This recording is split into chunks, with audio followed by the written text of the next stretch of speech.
Howdy folks, and welcome to a very special episode of my little show here.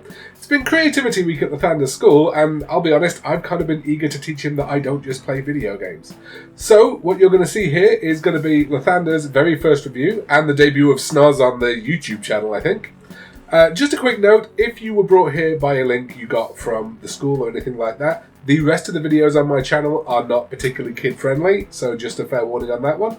And if you happen to be watching this will be a little bit different in terms of production quality and everything else than my normal videos. Regular service will be resumed next week. See you then, folks. Until then, I will let Snarza and Lathander take it away.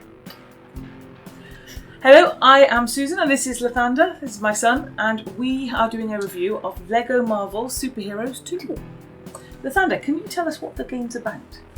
Two characters can only play, and I mean two because there's only, because 2 is the maximum height.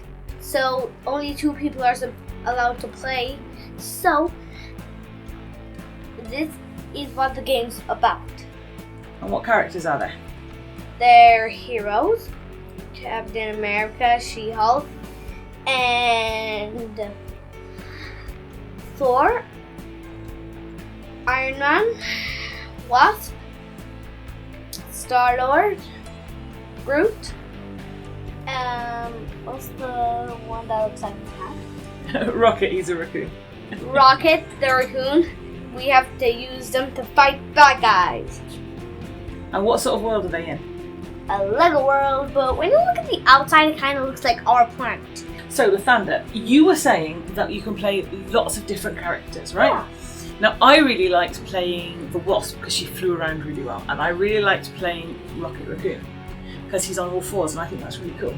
What characters did you like playing, and what did you like? Little Groot, because he's so cute, and he can also turn big, which is really helpful. Because when his friends need him, he can just dump on the bad guys, and they also like the bad guys. We're scared of the giant balls. That guy's not scared of anything. So, Lathander, how did you find the controls in controlling the characters? Easy peasy lemon squeezy.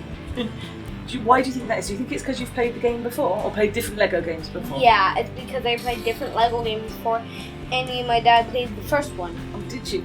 You see, I struggle with it because I think there's so many characters, and they all play slightly differently. Did you have problems with that? Because I really had problems going from one to the other. How did you go? I get it. The easy peasy lemon squeezy. Okay, well done. So, as well as liking the controls, you also liked the change between the cutscenes and the playing of the game. Okay. So, what can you say about that? Well, it was funny to me that the cutscenes had some talking, and the game made me a bit serious because I had to do some fighting, which is serious. So that's why it made me a bit serious. But did you like the way sometimes you were playing the game and sometimes you were watching like a video? Yeah, I liked it.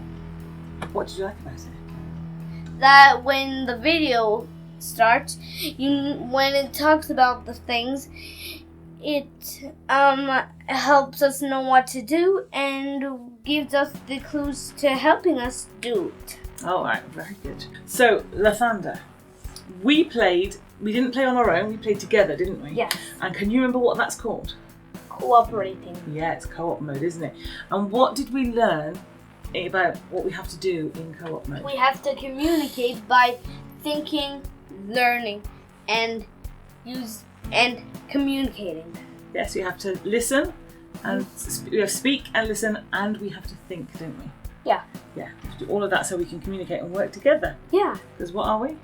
A team. So, Lathander, when we were playing co-op, there were times where there were story missions that we needed to do. And one of us would go off and have a gun to shoot something or something like that. But maybe the other person didn't always have something to do. How did you feel about that?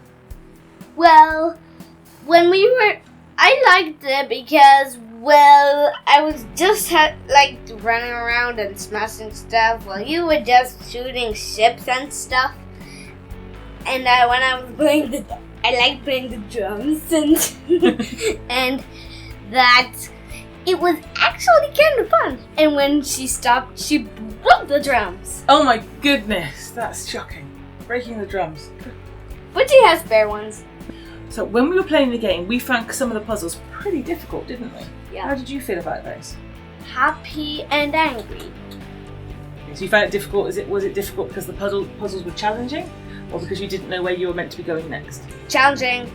They were challenging, weren't they? See, I found it difficult because I didn't necessarily know where I was meant to be going. Yeah. And there was nothing on screen for me that I could see that could help me to find out whether Where I was I meant was. to be or where you were. Because I found the bad guy and you had to follow me. But if you follow the arrow, I was following my arrow, which told me to go straight ahead.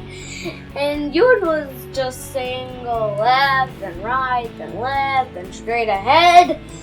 So as we went through the game and we were learning how things worked, every now and then, if we weren't sure what was happening, a little tip would come up on the screen, wouldn't it? You press L3 and a tip would pop up. What did you think of those tips?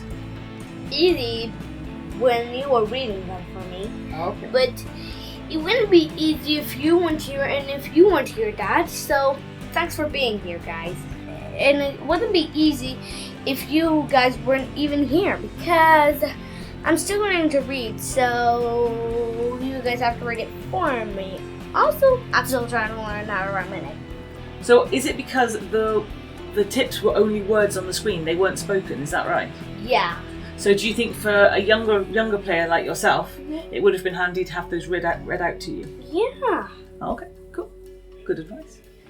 One thing we noticed when we were playing the game was that the character cards were a bit frustrating, weren't they? Yeah. Can you tell us a bit about that? Well, when you're playing the game, your character moves, and above your character is a card. And when you pause, it's very frustrating because you can't see the game and you can't move your character. And when you're actually playing the game and you're moving it around, the character cards, it's just a picture of the character above their head. And it covers over things like tips and tooltips and stuff, doesn't it? Yeah. And it can be really confusing as to what you can see. Yeah. Yeah, really silly. Yeah. Absolutely. Overall, I think it was a really good game and I really look forward to playing more. I just need to really practice with the controls and get better at it. Yeah. How about you? The same as my mom. But I don't have to practice with the controls because it's very easy for me now. Since I've played lots of different Lego games and I played the first version. I played Lego Avengers 1, but it didn't actually have the number on it. I just knew because it didn't have the number 2 sign on it. Thank you everyone who's watching. Bye-bye. Bye-bye.